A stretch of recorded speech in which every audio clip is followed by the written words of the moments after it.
뭘 하든지 포기하지 않는 게 굉장히 중요합니다. 그래서 조금 중간에 어려운 그 내용들이 있더라도 포기하지 마시고 끝까지 쫓아오고 함께하는 게 굉장히 중요한 것 같고요. 간단하게 우리 그 2주 전에 했기 때문에 그 지난번에 함께했던 관점 1에 대해서 복기를 한번 하고 오늘 관점 2에 대해서 같이 배워보도록 하겠습니다. 우리 관점 1, 2가 있었죠. 지난번에 관점 1, 간단히 말하면 뭐라고 표현할 수 있죠? 제목이 뭐였죠? 관점 1 제목? 누가 왕이냐? 네, 맞습니다. 고맙습니다. 누가 왕이냐? 네, 굉장히 간단한 질문, 네, 그 관점이죠. 누가 왕이냐라고 하는 그 주제를 가지고 지난번에 나눴었고요. 자, 누가 왕이냐라고 하는 그 관점을 다시 한번 핵심만 훑어보고 관점 2로 같이 연계해서 넘어가겠습니다.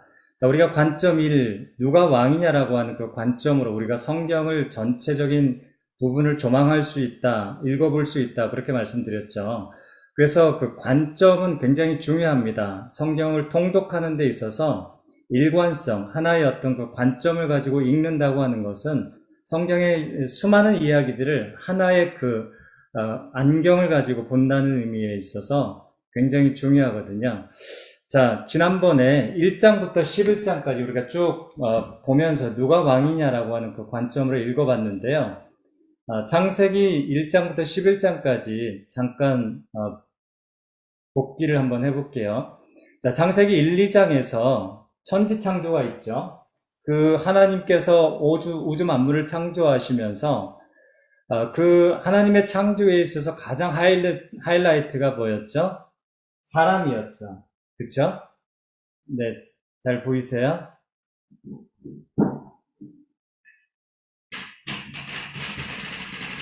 네, 사람이었습니다.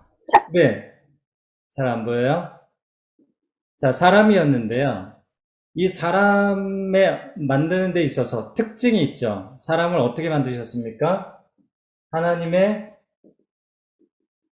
형상, 그쵸? 네.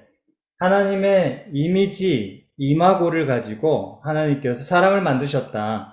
근데 그 고대 근동의 그 하나님의 형상, 이미지가 뜻하는 게 뭐라고 말씀드렸죠? 지난번에요. 하나님의 형상이 말하고 있는 가장 중요한 뜻, 그게 뭐라고 했죠? 네. 왕적인 의미였습니다. 왕적인 이미지. 네. 이 왕의 이미지가 이 하나님의 형상이 가지고 있는 가장 중요한 핵심적인 이야기라고 지난번에 말씀드렸죠. 그렇죠? 그래서 하나님께서 왕적인 사람으로 만드셨고, 그래서 실제적으로 하나님께서 우리가 찾아봤죠. 1장 26절, 27절 말씀. 그 모든 만물을 다스리고 통치하라. 그리고 번성하라. 이렇게 하나님께서 축복 명령을 하셨잖아요. 그래서 하나님께서 하나님의 형상으로 사람을 만드셨다는 것은 왕적인 존재로 우리를 만드셨다는 거고, 그래서 하나님께서 실제적으로 그 모든 만물을 통치할 수 있도록 왕의 대리자 역할로 우리 사람을 이렇게 세우셨어요. 이게 이제 그 하나님의 창조 역사의 1, 2장인데, 중요한 것은 뭐예요? 그럼에도 불구하고 우리를 왕적인 존재로 만드셨지만 진짜 왕은 누구다? 네, 진짜 왕은 하나님이시다 라고 하는 것을 처음부터 그렇게 못 박았습니다. 이것을 시각화한 것이 뭐라고 그랬어요? 이것을 시각한 것이 그렇죠. 선악과 제가 입모양 보고 이렇게 맞추고 있습니다, 여러분들. 네, 선악과라고 말씀드렸죠.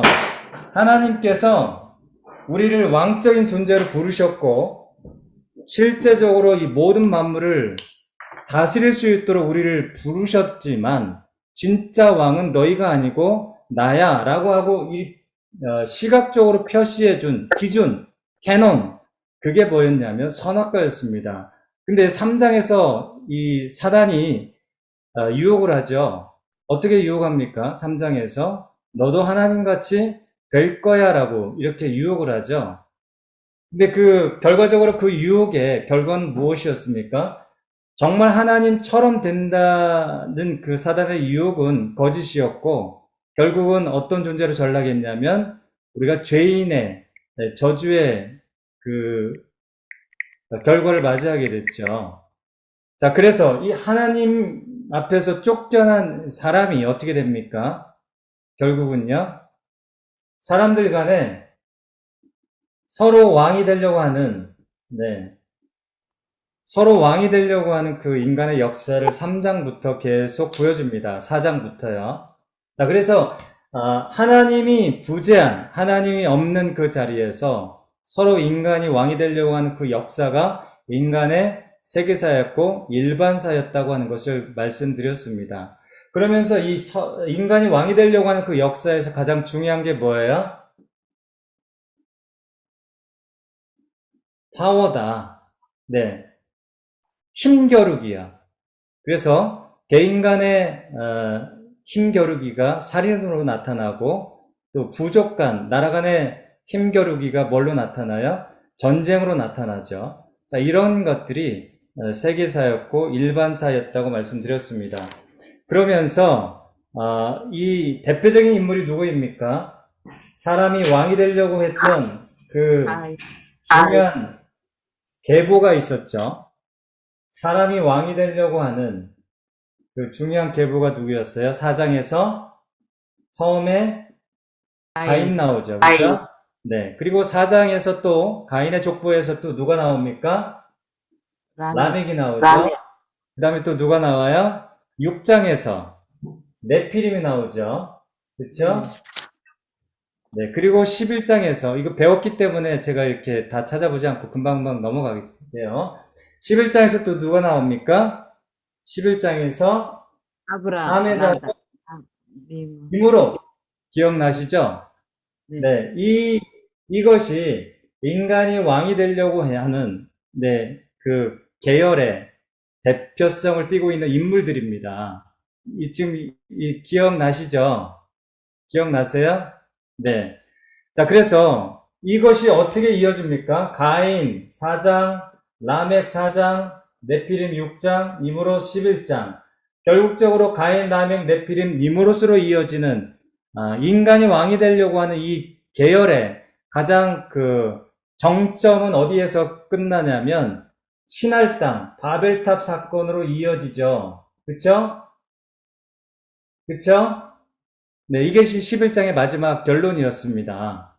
그래서 이 바벨탑 사건은 굉장히 상징적, 역사적 사건이다. 왜 그런고 하니 이 바벨이라고 하는 옷을 입고 앞으로 창세기 12장부터 계속 인류의 역사 속에서 열강들이 이 바벨의 옷을 입고 온다는 거죠. 인간이 왕이 되려고 하는 그러한 그 역동들이야. 그런 모든 인간이 왕이 되려고 하는 그 역동들, 힘을 가지고 서로가 왕이 되려고 하는 그 역사는 이 일반사인데요. 이러한 일반사는 바벨의 옷을 입고 온다. 그래서 이 바벨의 역사를 이러한 그 역동을 입고 일어나는 나라들이 뭐가 있을까요? 아수르 있죠. 그렇죠? 예, 창세기 이후부터 계속 이스라엘의 역사 가운데 열강이 나오잖아요. 그 다음에 뭐가 나옵니까? 바벨론 나오죠. 바벨론이 또 바사에게 멸망합니다. 바사 나라 다음에 뭐가 나와요? 헬라, 그리스가 나오죠. 그리고 헬라가 누구에게 망하냐면 로마에게 망합니다. 자, 그래서 이것이 일반사이기도 하고 이것이 바벨의 옷을 입고 오는 인간이 왕이 되려고 하는 인간의 역사, 세계사이다. 자, 이것이 1장부터 11장까지의 중요한 포인트였습니다. 인간이 왕이 되려고 하는 그 역사. 자, 여기까지가 1장부터 11장까지고요. 여기까지 이해되시죠? 네, 이렇게 요약을 할 수 있겠습니다. 자, 그러면 하나님은 가만히 있냐? 자, 이제 4장부터 11장까지 이러한 그 인간이 왕이 되려고 하는 그 역동들, 실제적인 바벨까지 우리가 봤는데, 자, 이러한 일반적인 가인, 라멕, 네피림, 니무롯으로 이어지는 인간이 왕이 되려고 하는 그 역사 속에서 하나님은 그럼 뭐 하시냐? 하나님 뭐 하시는 거예요? 그게 바로 12장부터의 역사라는 거예요. 그게 이제 12장입니다. 이제 우리가 지난번에 거기까지 있었죠. 그래서 하나님께서 무엇을 하셨느냐 12장에서 여러분 하나님께서 뭘 준비하셨어요?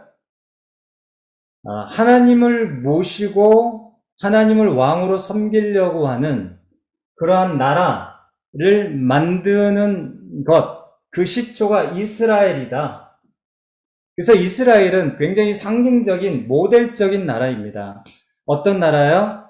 인간이 왕이 되려고 하는 역사와 역동에 반하는 대척점에 있는 하나님만을 왕으로 섬기고자 하는 그러한 나라를 만들고자 하는 하나님의 선교의 어떤 그 집약이다. 우리가 이렇게 표현할 수 있겠죠. 그래서 이 이스라엘을 하나님께서 만드시는 역사가 이제 12장부터 이어지는 거예요. 그래서 굉장히 12장이 중요하고, 그래서 우리가 저번에 11장과 12장에는 엄청난 거대 서사의 전환점이 존재한다. 그래서 이걸 뭐라고 그랬죠?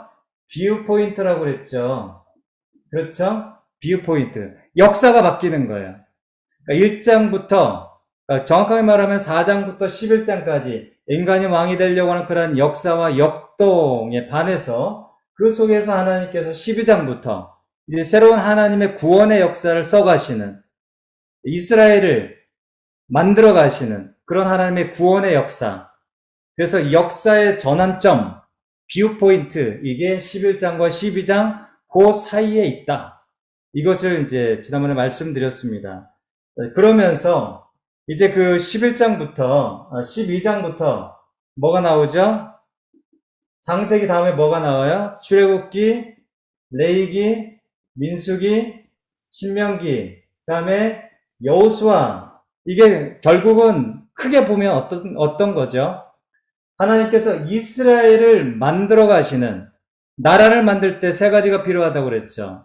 뭐와 무엇입니까? 한번 말해볼까요? 네, 주권, 주권, 영토, 국민, 영토.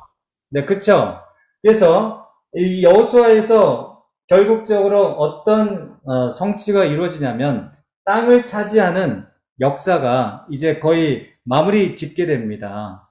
그래서 땅이 없는 그 히브리 공동체에게 나라로서 기반을 가질 수 있는 땅을 땅을 주시는 역사, 이것이 출애굽기, 레위기, 민수기, 신명기, 여호수아까지의 중요한 부분이다.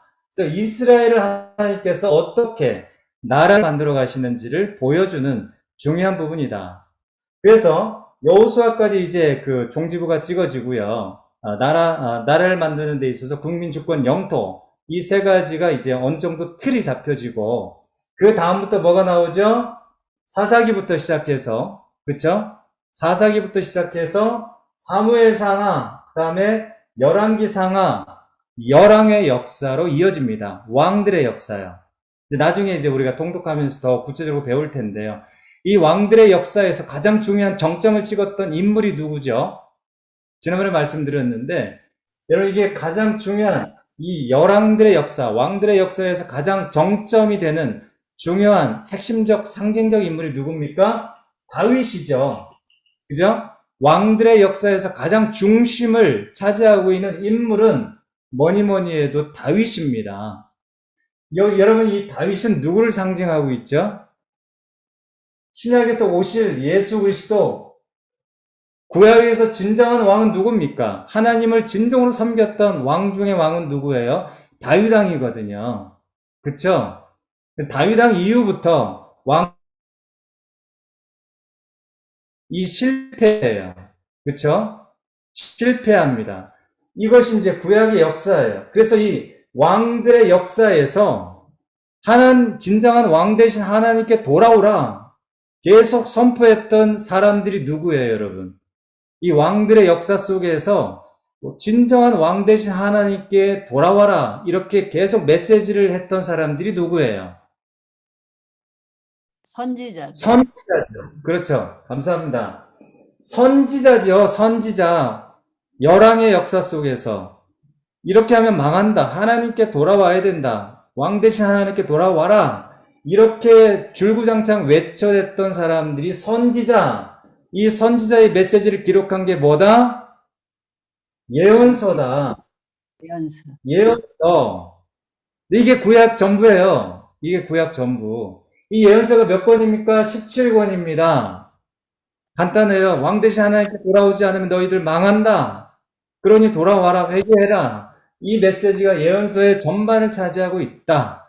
그래서 이 구약의 전반이 하나님 누가 왕이신가? 하나님 왕이시다라고 하는 것을 이야기하고 있다. 그래서 결국은 열왕의 역사 속에서 하나님을 진정으로 왕 대신 하나님을 모시는 것에 실패함으로 인해서 이제는 진짜 누가 왔다? 신약에서 예수. 하나님 스스로, 예수 그리스도가 진정한 왕이 되셔서 이 땅 가운데 오신 사건, 이 땅 가운데 오신 성육신 사건, 이게 뭐예요? 복음서죠? 사복음서.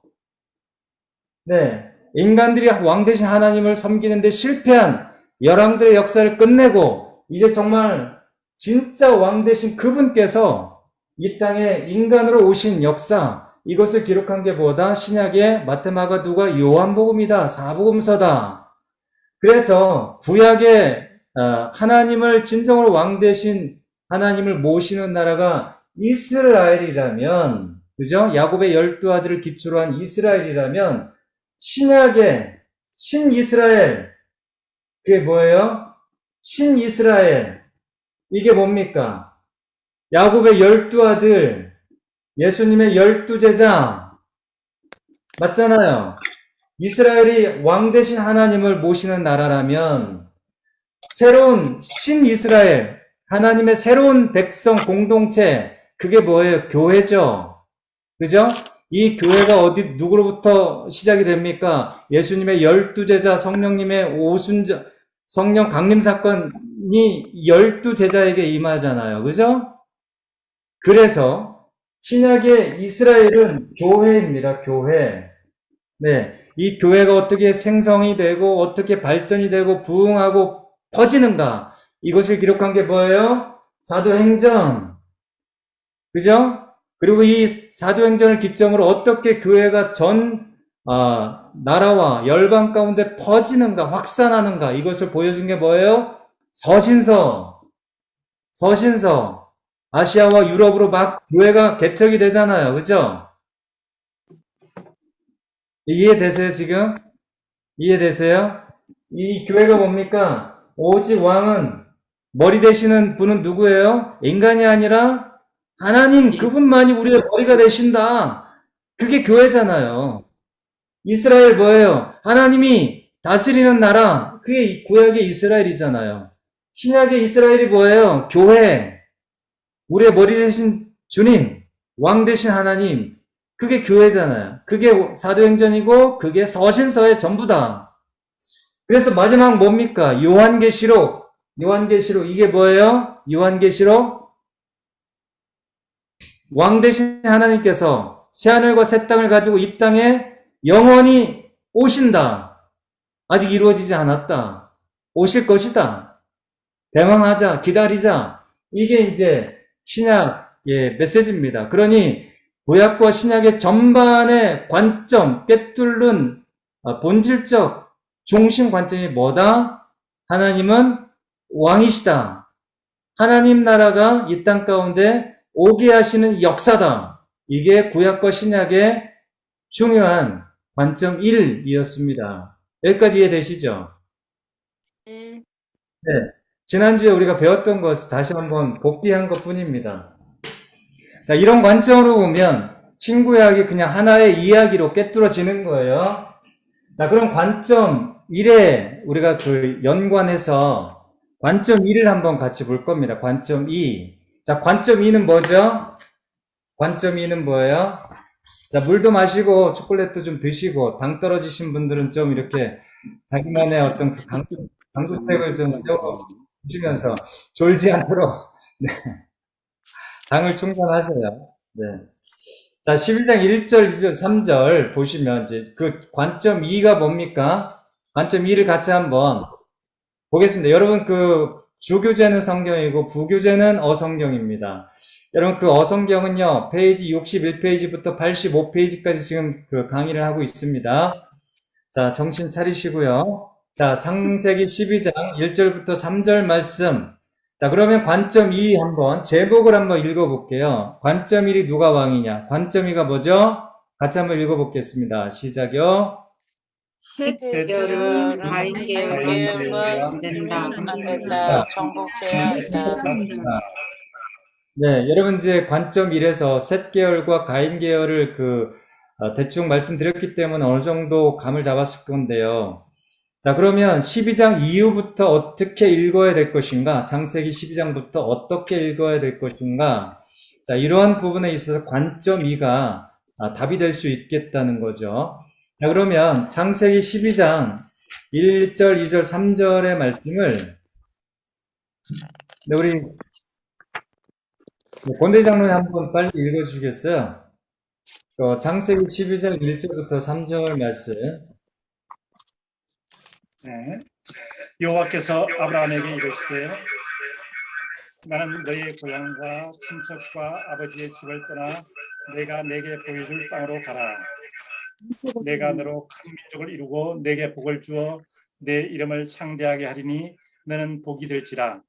너를 축복하는 자에게는 내가 복을 내리고 너를 저주하는 자에게는 내가 저주하리니 땅의 모든 족속이 너로 말미암아 복을 얻을 것이라 하신지라.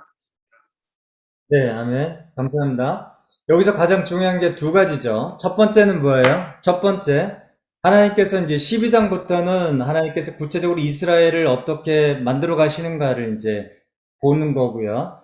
하나님의 선교 역사가 이제 여기서부터 이제 구체적으로 나옵니다. 자, 보시면요. 첫 번째는 뭐예요? 약속이 2절에 보시면 내가 너로 큰 민족을 이루게 하겠다. 그쵸? 하나님을 왕으로 모시는 그러한 이스라엘을 만들어 가시겠다는 약속을 첫 번째 하고 있고요. 두 번째 약속은 뭡니까? 3절의 말씀에 보시면 자, 이스라엘만을 만들어가는 것, 그것이 진짜 목적이 아니고 진짜 궁극적인 목적은 뭐예요? 3절의 말씀에 있죠. 3절의 마지막 부분입니다. 그렇죠. 땅의 모든 복을 얻을 네, 것이다. 땅의 모든 족속이 너로 말미암아 복을 얻을 것이니라. 이것이 궁극적인 아브라함을 부르신 목적입니다. 이해되셨죠? 네. 네. 그래서 여기서 중요한 것은 무엇이냐면 하나님의 방향성이에요. 하나님의 방향성. 네. 이 하나님의 방향성은 뭐냐? 창세기 1절부터 12장 1절부터 3절까지 말씀하신 하나님의 방향성은 뭐냐면 하나님의 선교입니다. 이거 기억하세요? 하나님의 선교의 방향성입니다. 이 사명을 위해서 지금 하나님께서 아브라함을 부르셨고 이스라엘을 만들어 가시는 중요한 목적이 여기에 있어요.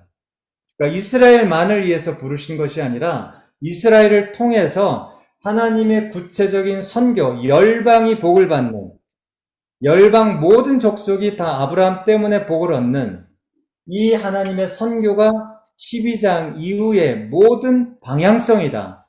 우리가 이것을 기억할 필요가 있습니다. 그래서 여러분, 이 하나님의 선교의 방향성, 이 방향성이 바뀌는 거예요. 11장까지 방향성과 창세기 12장부터 이제 쓰여지는 성경의 방향성이 완전히 바뀐 거예요. 아까 그래서 뷰 포인트라고 그랬죠. 자, 그래서 이 하나님의 방향성, 하나님의 선교, 여기에 있어서 중요한 도구가 뭐라고요? 이스라엘을 하나님께서 이 하나님의 선교에 있어서 통로로 쓰시겠다. 근데 이스라엘을 만들어가는 데 있어서 첫 번째 인물을 누구로 부르셨다는 거예요? 아브라함으로 하나님께서 이스라엘을 구체적으로 어떻게 처음부터 만들어가는가? 하늘에서 뚝딱 떨어지게 하는 것이 아니라 아브라함이라고 하는 사람을 부르셔서 이스라엘이라고 하는 나라를 만들어 가신다는 거예요. 이게 굉장히 중요한 부분인데 여러분, 이 아브라함이 갑자기 하늘에서 뚝 떨어진 거 아니죠? 그쵸? 그 과정을 한번 살펴볼게요. 자, 두 계열이 있다고 그랬죠? 1장부터 창세기 1장부터 11장까지 두 계열이 있다고 그랬습니다. 누구죠? 처음에 가인으로 이어져 그 다음에 누구죠? 라멕. 네. 성경에 그 두 평행선이 있다고 그랬습니다. 가인, 라멕, 그 다음에 이림, 그 다음에 뭐예요? 님으로, 힘으로 3의 자손입니다. 이게 뭐예요? 인간이 왕이 되려고 하는 네, 그러한 계열이고요. 자, 반면에 하나님을 진정으로 왕 대신 하나님을 섬기고자 하는 그러한 계열이 있다고 그랬습니다. 처음에 뭐였죠? 아담 아벨이 되는데 아벨 대신에 뭘 셋을 주셨죠? 노아 셋 다음에 누굽니까? 노아죠. 그 다음에 노아 다음에 뭐예요? 셈 셈. 노아의 자손 중에서 햄과 셈과 함과 야벳을 줬죠. 이 셈의 자손 중에 마지막 나오는 이름이 누구냐면 아브라함입니다. 그렇죠? 자,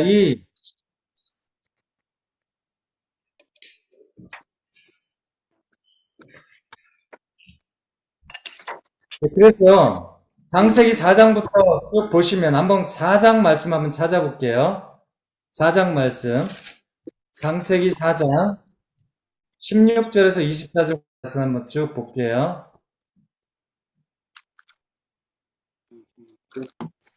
창세기 4장 16절에서 24절.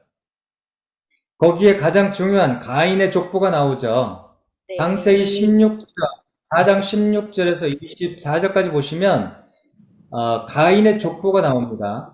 가인의 족보에서 여러분 그 16절에 가인이 나오죠. 그죠? 찾으셨어요? 그 다음에 그 19절의 말씀 보시면 누가 나옵니까? 라멕이 나오죠. 네, 라멕이 나옵니다.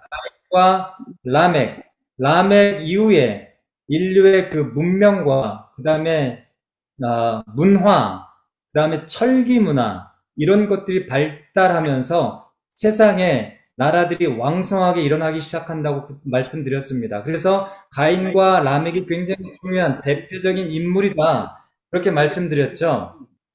여러분 또 하는 가지가 뭐냐면 4장 25절 말씀 같이 한번 보겠습니다. 저번에도 읽었는데 한 번 더 읽어볼게요. 4장 25절 시작이요.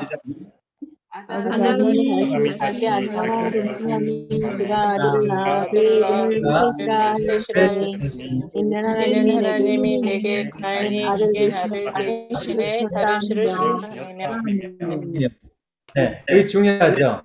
여기서부터 두 계열이 갈라져요. 여기서도 두 계열이 갈라져요. 가인 계열이죠. 가인 계열입니다. 가인, 라멕, 네피림, 니무롯으로 이루어지는 인간이 왕이 되려고 하는 그러한 계열을 이야기하고 있고요. 그에 반해서 오늘 그 25절의 설명이 굉장히 중요합니다. 이 셋을 하나님께서 아담에게 셋을 주셨는데 이 셋을 뭐라고 그랬어요?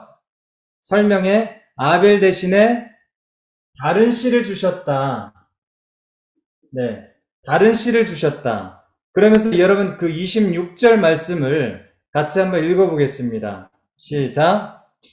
셋도 아들을 낳고 그의 이름을 에노스라 하였으며 그때 사람들이 여호와의 이름을 불렀더라.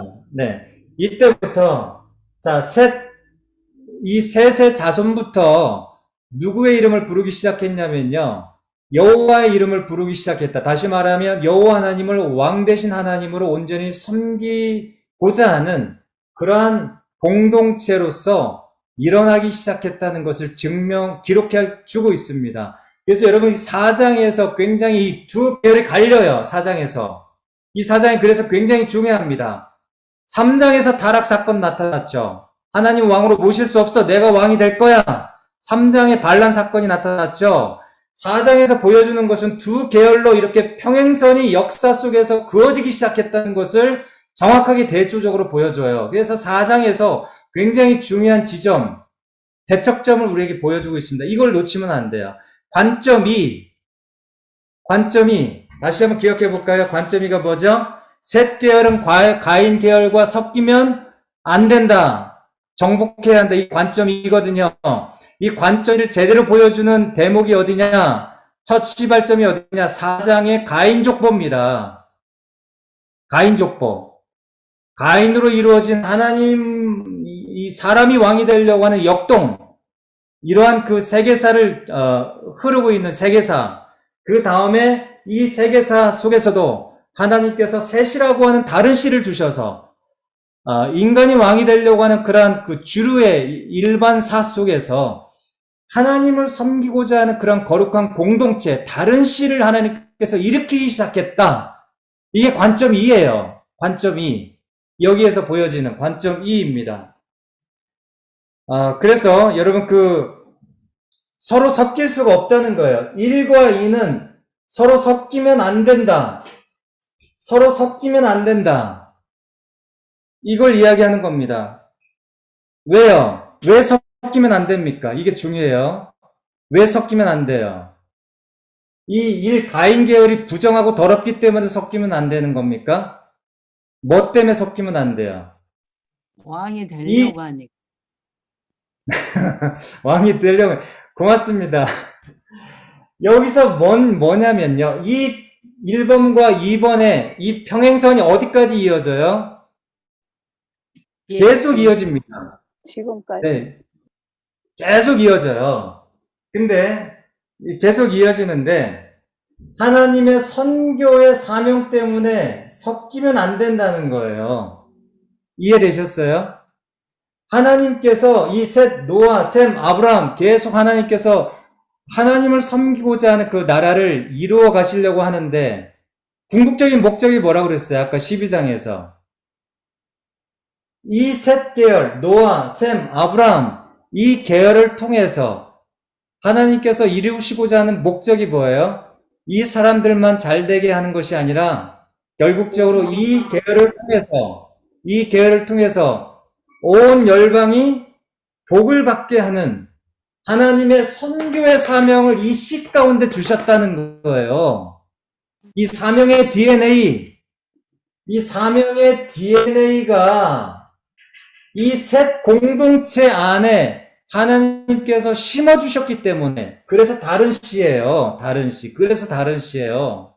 뭐 유전적으로 우월한 어떤 다른 씨가 아니고 이 가인, 라멕, 네피림, 님으로 이 계열에게는 없는, 똑같은 인간인데 이 계열에게는 없는 하나님의 선교의 사명의 DNA를 셋 공동체에게 주셨기 때문에 섞이면 안 된다. 그래서 뭐예요? 그래서 구분을 해야 된다는 거죠. 분리의 개념이 아닙니다. 이거 좀 오해하실 것 같아서 제가 말씀드립니다. 분리의 개념이 아니고요. 구분의 개념입니다. 섞이면 안 된다. 그러니까 너는 더럽고 우리는 깨끗하고 이 분리의 개념이 아니고 섞이면 안 된다고 하는 것은 이 가인 계열에게는 사명, 하나님의 선교의 DNA가 없어요. 하나님을 왕으로 섬기고자 하는 그러한 의식이 없고, 그래서 이 사명의 DNA는 셋 공동체에만 있기 때문에, 그죠? 그래서 섞이면 안 된다는 이야기를 지금 하고 있는 겁니다. 여기까지 이해되셨죠? 그러나 하나님께서 이러한 셋 공동체를 일으켜 주셨는데 4장에서 여러분 인류의 역사가 어떻게 갑니까? 6장에서 누가 나타나요? 가인, 라멕 4장까지죠? 그죠? 보셨죠? 4장까지 가인, 라멕 나오잖아요. 5장에서 누구의 족보가 나옵니까? 5장에서 아담의 족보가 나오죠. 그죠? 5장에서 아담의 족보가 나옵니다. 대답 좀 해보세요. 네. 네. 5장에서 아담의 족보가 나오죠. 그죠? 아담이요. 아담의 족보에 없는 게 뭐예요? 인류 최초의 족보인데 아담의 족보에 없는 게 뭐예요? 누가 없어요? 인류 최초의 네. 아벨. 그렇죠. 뭐가 없어요? 가인 계열이 하나도 없어요. 잘 찾아보세요. 5장에 족보가 있어요. 인류 최초의 족보인데 어떤 계열이 쏙 빠졌어요? 5장의 족보에 가인계 아담, 셋, 에노스, 베난, 야렛, 에녹, 무두셀라 누구만 쪽 빠졌어요? 가인 계열 완전히 뺐어요. 가인 계열 완전히 빠졌어요. 누구만 있어요? 셋 공동체만 있어요. 셋 공동체만 있어요. 아담, 셋, 노아 이렇게 이어집니다. 섞이면 안 된다는 거예요. 왜요? 하나님의 사명을 감당해야 되기 때문에 섞이면 안 된다. 그래서 5장에서 하나님 아담의 족보에서 가인 계열은 완전히 빼버린 거예요. 섞이면 안 돼요. 그래서 족보를 통해서 뭘 볼 수 있다? 하나님의 지금 관심, 하나님의 지금 앞으로 나아가는 방향성을 보는 것이 족보입니다. 족보. 그래서 이 족보를 통해서 우리가 이 하나님의 지금 방향이 어디로 흘러가는가 볼 수 있죠. 근데 이렇게 엄중한 하나님의 방향성을 말씀하셨음에도 불구하고 6장에서 어떤 사건이 나와요? 6장 우리 한번 같이 한번 읽어보겠습니다. 6장 1절, 2절 말씀 같이 한번 볼게요. 빠르게 한번 읽어보겠습니다. 시작이요. 사람이 땅 위에 왕성하기 시작할 때 그들에게서 별들이 나니 하나님의 아들들이 사람들의 아름다움을 보고 그들이 좋아하는 자기들이 모든 좋아하는 모든 여자를 여자를 아내로 삼는지라. 자, 정확하게 어땠어요? 하나님이 5장에서 가인 계열 다 빼버렸는데 6장에서 보기 좋게 하나님의 사람들, 그러니까 누구예요? 하나님의 사람들. 셋 공동체의 사람들이 셋 공동체의 사람들이 누구의 딸들을 취했다? 사람의 아들들. 네, 가인 계열의 사람들 아름다움을 보고 이 사람들과 섞이기 시작했다. 그래서 결과물이 누구예요? 4절의 말씀 보시면 6장 4절에 제가 한번 빨리 읽어볼게요. 당시의 땅에는 네피림이 있었고 그 후에도 하나님의 아들들이 사람의 딸들에게로 들어와 자식을 낳았으니 그들은 용사라 고대의 명성 있는 사람들이었다. 이 네피림이 누구의 작품이었어요? 섞인 혼합주의의 결과물이 네피림이에요. 이해되셨어요? 섞이지 말라고 5장에서 말씀하셨는데 너희들은 사명이 있어 섞이면 안 돼. 근데 하나님께서 그렇게 말씀하셨는데 5장의 족보를 통해서 6장에서 보기 좋게 사람의 딸들, 가인 계열의 사람들과 함께 섞이고 혼합되면서 그 결과물이 네피림이었고 그들이 용사였더라. 다시 말하면 네피림은 어디에 속한 사람이 되었어요? 하나님 인간을 왕으로 섬기고자 하는 가인 계열의 사람들을 잇고 있습니다. 그래서 하나님께서 뭘 내리신 거예요? 안 되겠다. 너희들 안 되겠어. 노아의 홍수 심판이 6장, 7장, 8장, 9장 이렇게 이어집니다. 그 홍수 심판의 메시지는 뭐예요? 누가 왕이야? 너희들이 왕 아니야. 하나님 나가 진정한 왕이라고 하는 메시지를 심판을 통해서 이야기하신 거다. 이해되셨죠? 여기까지 이해되셨죠? 자, 이것이 이 하나님 섞이면 안 된다고 하는 그 메시지를 계속 보여주고 있어요. 근데 여러분 이제 10장으로 넘어왔습니다. 10장으로 넘어오시면 무슨 족보가 나오죠? 여기서 이제 오늘 가장 중요한 이야기를 할게요. 오늘 핵심적 다른 거 다 까먹어도 이것만 이해하시면 관점 1을 정확하게 꿰뚫어 보시는 거예요. 자, 오늘 이 시간의 하이라이트, 관점 1을 꿰뚫을 수 있는 하이라이트. 그게 뭔지 제가 지금 이야기해 드릴게요. 여러분, 성경 10장을 보세요. 10장. 거기에, 아까 제가 5장에서 노아 족보, 아담 족보를 봤죠. 섞이면 안 된다. 10장에서 홍수 다음에, 이제 새롭게 거룩한 씨를 하나님께서 다 멸절하시고, 새로운 하나님의 씨를 통해서, 노아의 자손을 통해서, 자, 하나님의 나라를 계속 이어가시죠. 셋 공동체를 이어가십니다. 자, 이제 10장에서 노아 족보가 나오는데요. 자, 노아 족보가 나오는데 10장 21절부터 셈, 함, 야벳 10장 전체가 노아 세 아들 족보거든요. 근데 세 아들 족보에서도 보시면 21절부터 누구의 족보가 나오던가요? 10장 21절. 셈. 셈 나오죠. 셈 나오죠. 셈. 셈 나오죠. 여기까지 누구인 거예요? 여기 10장이에요. 이게 10장 21절 셈이다. 셈. 셈. 그죠? 네. 셈. 자, 셈 족보가 어디서부터 어디까지 나옵니까? 10장 잘 들으세요. 셈 족보가 어디서부터 어디까지 나와요? 10장 21절부터 어디까지? 30? 자신감 있게. 31절까지. 네, 31절까지. 셈 족보가 10장 21절부터 32절까지 나오고요. 그 다음에 무슨 사건이 나옵니까? 11장에서요. 11장 1절에서 바벨탑. 바벨탑 사건. 감사합니다. 말씀해 주셔서. 자, 바벨탑 사건 다음에 10절부터 또 뭐가 나와요? 11장 10절부터 11장 셈 10절부터 셈의 족보. 그렇죠. 26절까지 여기 잘 보세요. 11장 10절부터 26절까지 뭐가 나오냐면 셈의 족보가 한 번 더 구체적으로 더 나옵니다. 근데 여기 특징이 있어요. 똑같이 여기 1번, 여기 1-1, 여기 셈 족보가 나오는데 이 셈 족보의 마지막 누가 나와요?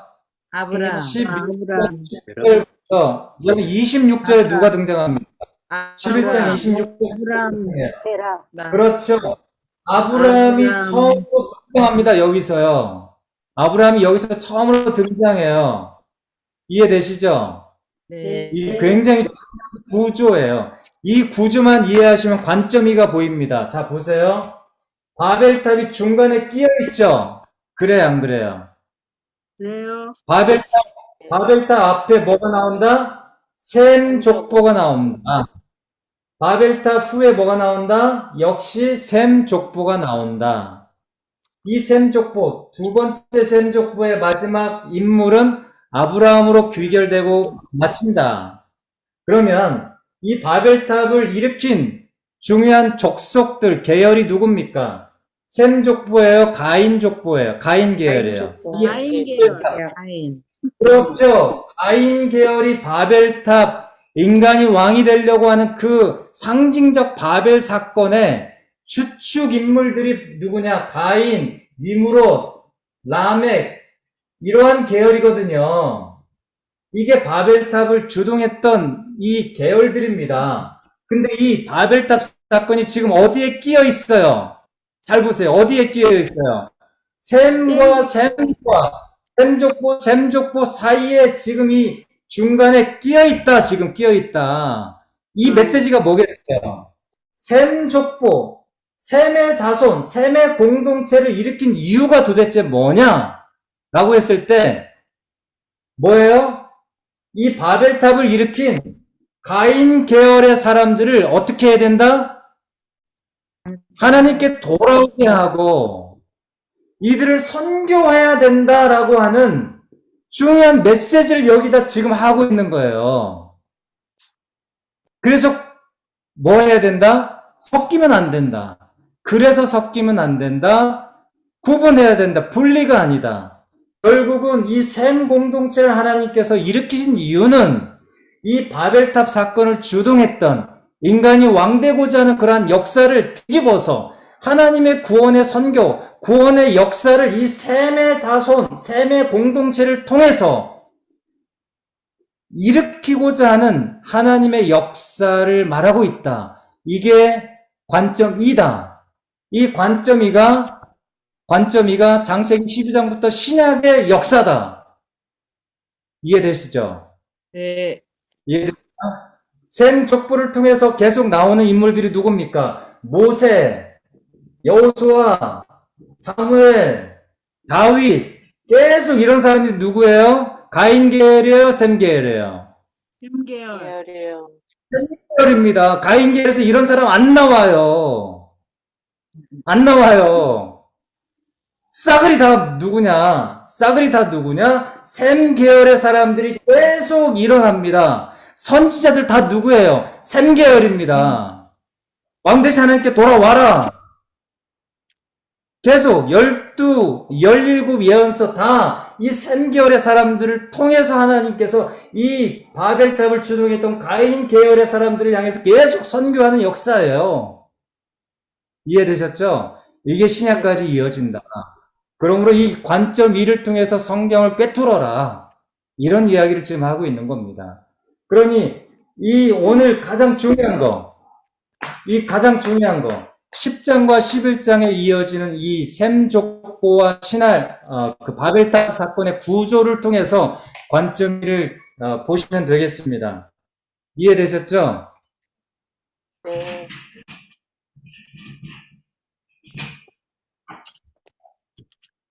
그래서 여러분 그 마지막으로 하나님께서 말씀하신 복이 있잖아요. 복. 아브라함의 복이잖아요. 그렇죠? 아브라함의 복인데요. 아브라함의 복. 그다음에 이 아브라함의 복. 가장 이 아브라함의 복의 선교를 가장 잘 표현해 준 게 신약의 갈라디아서입니다. 갈라디아서 이거 보시면요. 왜 관점 2가 중요한지 알 수 있어요. 이 어성경은 없는데 제가 보너스로 드릴게요. 갈라디아서. 인사에 교만해가지고. 갈라디아서 3장 13절 14절 같이 볼게요.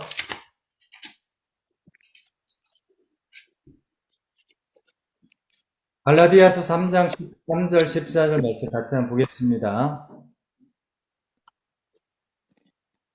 우리 이은정 집사님 빨리 한번 읽어주시겠어요?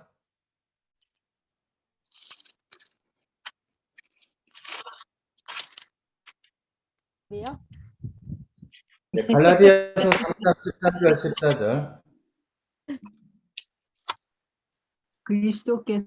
그리스도께서 우리를 위하여 저주를 받은 바 되사 율법의 저주에서 우리를 속량하셨으니 기록된 바 나무에 달린 자마다 저주 아래 있는 자라 하였습니다. 이는 그리스도 예수 안에서 아브라함의 복이 이방인에게 미치게 하고 또 우리로 하여금 믿음으로 말미암아 성령의 약속을 받게 하려 합니다. 그래서 가장 중요한 게 뭐예요? 14절이잖아요. 네. 이는 예수님의 그 죽으심은, 예수님의 죽으심은 예수 안에서 아브라함의 복이 누구에게 미치게 하고 이방인에게 미치게 하고, 이게 신약까지의 역사예요. 그러니까 창세기 12장부터 아브라함에게 주신 복, 이 모든 복이 열방 가운데 다 미치게 한다는 12장의 약속의 성취가 신약까지 이루어져요. 예수님을 통해서 성취가 됩니다. 그러므로 이 아브라함은 누구에게 나왔다? 셋 계열에서부터 시작이 됐다. 이해되시죠? 네, 이것이 관점이 가장 중요한 부분입니다. 나머지 세속화라든가 이런 부분은 그냥 이렇게 참고로 읽어보시면 될 것 같아요. 이제 관점 1, 2를 이제 마지막으로 통합을 하면 그의 왕의 나라를 오게 하라. 하나님의 나라, 왕 대신 예수님께서 이 땅에 오시게 하는 역사, 하나님의 나라가 이 땅 가운데 오게 하는 역사, 이것이 창세기 12장부터 마지막 요한계시록의 중요한 관점 2의 1, 2의 역사다. 이렇게 우리가 마무리할 수 있겠습니다. 여기까지요. 네, 마치겠습니다. 제가 잠깐 기도하고 우리 를 마치고요. 또 셀별로 1교구, 2교구 나눠서 모임 갖고 오늘 마치겠습니다. 하나님 아버지 감사합니다. 하나님 아버지 우리에게 하나님의 귀한 거룩한 사명을 주셨고 선교의 귀한 사명을 주셨던 거 너무나 감사합니다. 하나님의 구원 섭리, 하나님의 구원의 역사 우리가 다시 한번 기억하며 우리가 그런 관점을 놓치지 않고 하나님의 귀한 말씀을 읽어 나갈 수 있도록 하나님과 함께 해주셔서 우리가 더 깊이 하나님의 놀라운 섭리의 궤적들을 놓치지 않도록 함께하여 주옵소서. 감사드리며 예수님의 이름으로 기도합니다. 아침은 오리라 눈물로 뿌려진 기도의 씨앗은 기쁨의 열매를 맺으리. 내 삶을 붙드신 주의 손 강하시니 폭풍이 와도 두려움 없네. 인내하리 인내하리 인내하리 인내하리. 소망의 아침은 반드시 곧 오리니.